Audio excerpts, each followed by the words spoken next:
S, வீடு, schools, hotels, store room இங்கெல்லாம் partition wall கட்டணும்னாலும் இப்போ பில்டிங் போனஸோட first choice Renocon Rapid Wall Panels.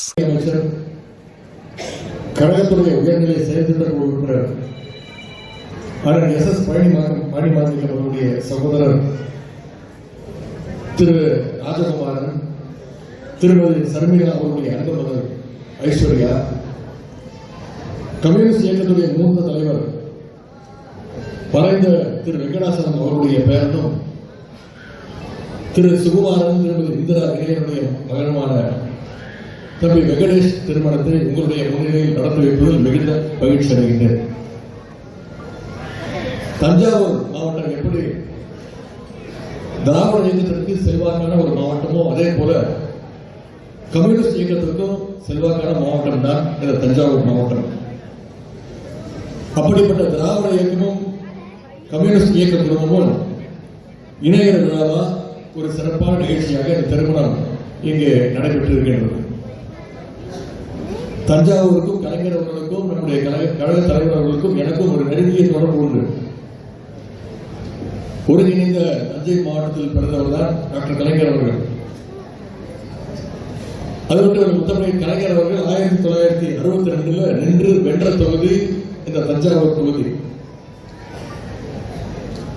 நம்முடைய முதலமைச்சர் அவர்கள், கழக தலைவர் அவர்கள் எப்பொழுதுமே பெருமையோடு சொல்வதுண்டு, நான் ஒரு டெல்டாக்காரன் என்று தலைவர் அவர்கள் எப்போதும் பெருமையாக சொல்வார்கள், உரிமையோடு சொல்வார்கள்.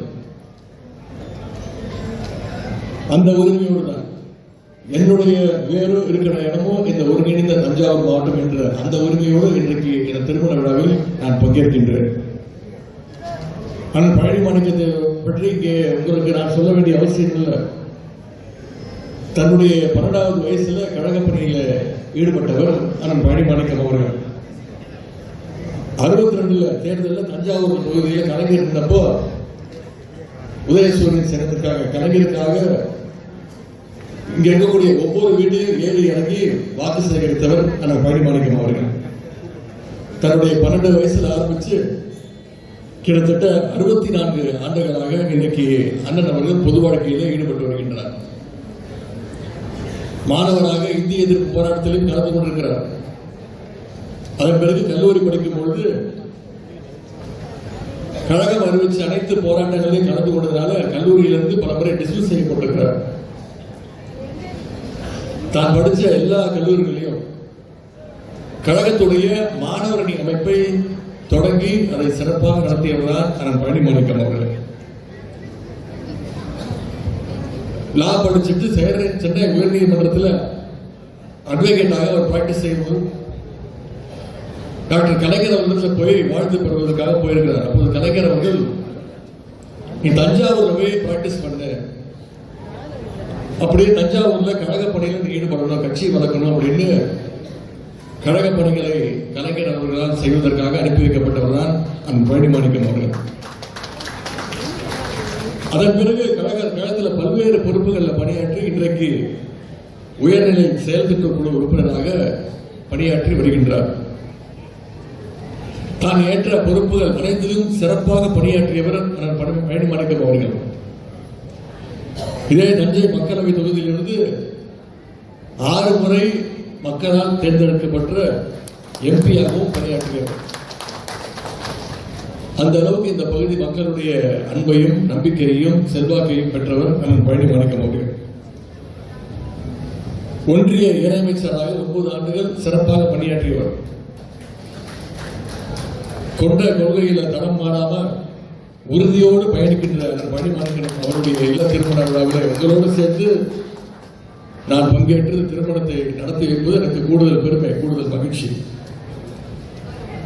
இங்கே அரங்கத்துடைய பெயர் மகாராஜா அரங்கம்.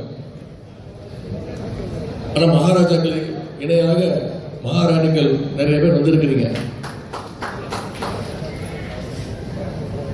இன்னைக்கு நம்முடைய முதலமைச்சர் அவர்கள் உங்களுக்கான திட்டங்களை, மகளிருக்கான திட்டங்களை ஒவ்வொன்றையும் பார்த்து பார்த்து செய்து வருகின்றார்.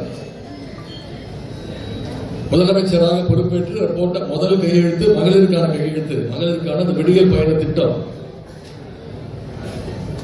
அதே மாதிரி தாய்மார்கள் காலையில் எழுந்திரிச்சு பள்ளிக்கூடத்துக்கு குழந்தைகள் அனுப்புறதுக்கு சிரமப்பட்ட பொழுது முதலமைச்சர் அறிவிச்ச திட்டம் தான் முதலமைச்சர் காலை உணவு திட்டம். பெண்கள் மகளிர் படிக்கணும், பள்ளிக்கூடம் படிச்ச பத்தாது உயர்கல்வி படிக்கணும்னு அரசு பள்ளியில படிச்சு எந்த கல்லூரியில போய் உயர்கல்வி சேர்ந்தாலும் உங்களுக்கு 1000 ரூபாய் புதுமை பெண் திட்டத்தின் மூலம் கொடுத்தவர் தான் நம்முடைய முதலமைச்சர் அவர்கள். இதற்கெல்லாம் மகுடம் சுட்டது போல இன்னைக்கு ஒவ்வொரு மாசமும் 1,30,00,000 மகளிருக்கு கலைஞர் மகளிர் உரிமை தொகையையும் நம்முடைய முதலமைச்சர் அவர்கள் வழங்கி வருகின்றார்கள்.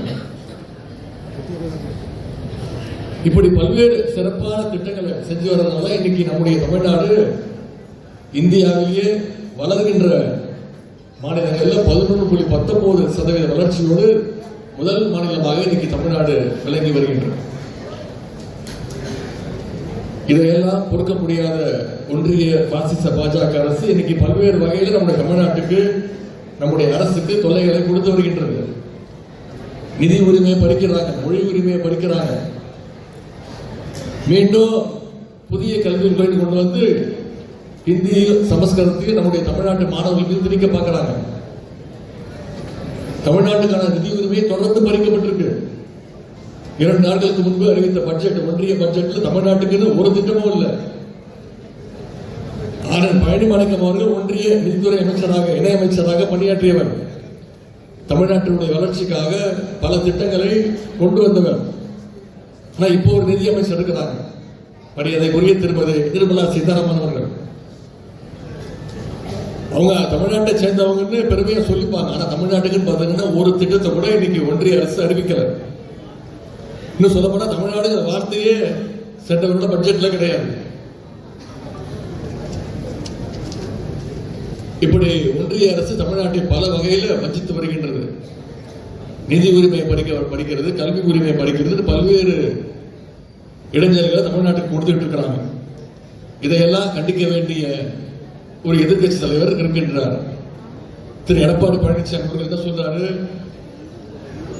ஒன்றிய நிதியமைச்சர் நிர்மலா சீதாராமன் பட்ஜெட்டை படிச்சு முடிக்கிறதுக்கு முன்னாடியே மிகச்சிறந்த பட்ஜெட் சொல்றாரு எதிர்கட்சி தலைவர் திரு எடப்பாடி பழனிசாமி அவர்கள். முரட்டு பக்தர்களை கேள்விப்பட்டிருப்பீங்க, முரட்டு அடிமைகளை பார்த்திருப்பீங்களா? ஒரு முரட்டு அடிமையா, பாஜகவுடைய ஒரு முரட்டு அடிமையா இன்னைக்கு திரு எடப்பாடி பழனிசாமி அவர்கள் திகழ்ந்து கொண்டிருக்கிறார்.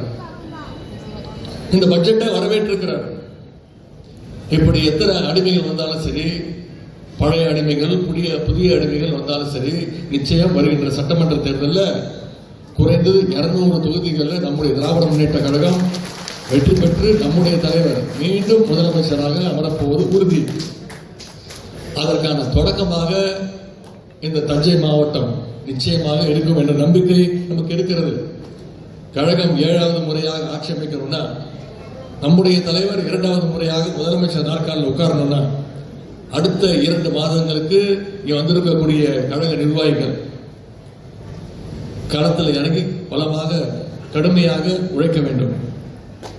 இந்த நேரத்தில் மணமக்கள் ஐஸ்வர்யா வெங்கடேஷ் அவங்களுக்கு ஒரு சிறிய கோரிக்கை.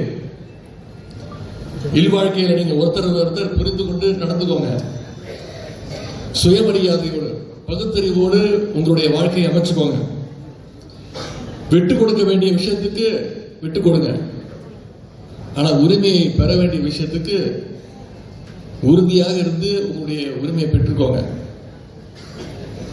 முக்கியமாக உங்களுக்கு பிறக்கக்கூடிய குழந்தைக்கு, அது ஆண் குழந்தையாக இருந்தாலும் சரி, பெண் குழந்தையாக இருந்தாலும் சரி, அழகான ஒரு தமிழ் பெயரை நீங்கள் சூட்ட வேண்டும் என்று கூறிக்கொண்டு உங்களை எல்லாம் வேண்டிக் கொண்டு இந்த திருமண விழாவில் பங்கேற்பதற்கான வாய்ப்பை அளித்த அண்ணன் பழனிமாணிக்கம் அவர்களுக்கும் அவருடைய குடும்பத்தை சேர்ந்தவர்களுக்கும் மாவட்ட கழக நிர்வாகத்துக்கும் மீண்டும் என்னுடைய நன்றியை கூறி உங்கள் அத்தனை பேருக்கு சார்பாகவும் மணமக்கள் வாழ்க வாழ்க வாழ்க என்று கூறி வாய்ப்புக்கு நன்றி கூறி விடைபெறுகின்றேன். நன்றி, வணக்கம்.